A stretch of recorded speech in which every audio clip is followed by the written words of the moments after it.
From Marcus Smart to Jimmy Butler, who's arriving at the podium. Jimmy, what made such a dramatic difference between games 1 and 2?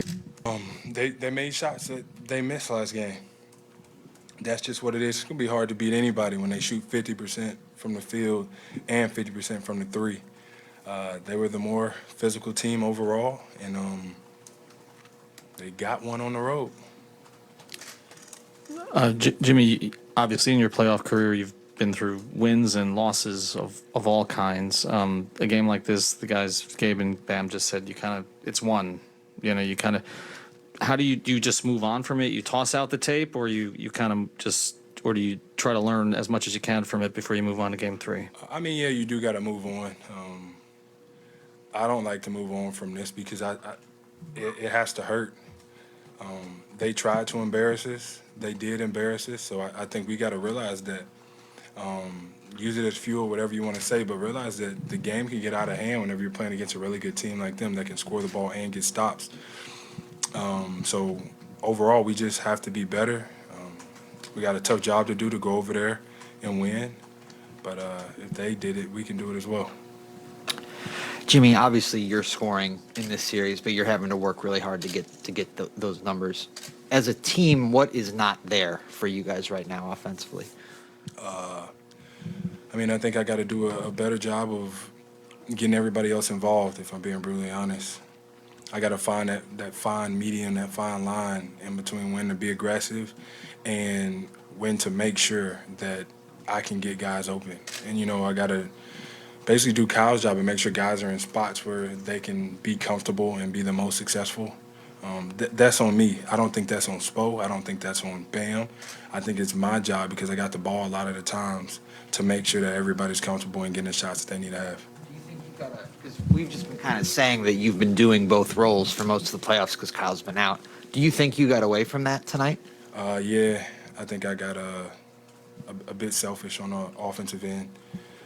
And I got to look to use my teammates. They've been there for me all year long, and I got to get back to that because whenever they're scoring, whenever they're aggressive, we're a much better team. Jimmy, you had mentioned to piggyback on that, you had mentioned after games 3 and 4 in Philly that you wanted to pass more. Are they taking away your playmaking angles the same way Philly was, or is Boston doing something different? Nah, I just got to set better screens, attack more, touch the paint, and look to kick the ball out, even sometimes whenever I do have a layup, just because that is the right basketball play, and somebody's more than often going to be open. That's on me, and I'll watch the film, and I promise you I will figure it out, but I'll get these guys open. Jimmy, this has always been a confident group since you've been here, but when you do get embarrassed like this in a game, how confident are you that this group, with the injuries that you are dealing with right now, can respond the way you want moving forward? I look at it as it can get too much worse. They whipped our tail on our home floor. I guess if they do it on their home floor, it's supposed to happen, but I don't see us doing that again. The first half has been brutal for us in both of these games. We just gotta come out and play harder from the jump and be ready because they'll be throwing some haymakers in the first half. Obviously, they shot lights out, but were there times tonight where your defense as a group bothered you in terms of giving Boston too much airspace on threes and other shots? Yeah, they got to the free throw line. Yup. They made threes. They got to the paint, got layups. They got out in transition. They got offensive rebounds. They was doing everything that we pride ourselves on, actually. But that's what you get whenever you're playing against a really good team. They've been playing that way for a very long time. So I think overall, we've seen it before. We damn sure saw it tonight. So if we don't want it to happen again, we better fix it. Hey, Jimmy, so tonight the Celtics with Horford and Smart back on the floor were switching a lot more than they did in Game 1. Was that something that you think disrupted you guys' offense, or was it more about not getting enough consistent stops on defense? For sure, all about stops. How many times we shoot the ball? Shot the ball more than they did. We just didn't make shots. It's part of the game, but we damn sure didn't guard anybody. And when we don't do that, that's a trend all year long. when we're not making shots, we're not guarding anybody. So we need to fix that once again. When we worry about defense first, the offense will come.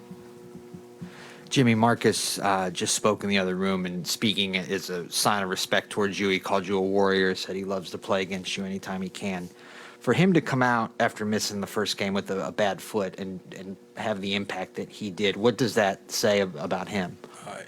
Look, he's key to what they do over there on both sides of the floor, actually, and for sure when he's making shots. But as a defensive player of the year, night in, night out, taking that matchup and being able to play on both sides of the ball, that's crucial for them. He was a big part of them winning this game tonight, along with Al Horford. Obviously, JT and JB do what they do, but they came out and wheeled that organization, that team, to a dub. So you got to respect him and what he does. Did you get a chance to talk to PJ, and are you worried he might be out for a little bit? I did. I think he'll be all right. You know, Marcus said, I'm a warrior, so is he. So, you know, if he's not ready to go, though, everybody else has to be ready to go. And those are some even bigger shoes to have to fill because he does it on the defensive end. We're capable of it, though. All right, Jimmy, thank you.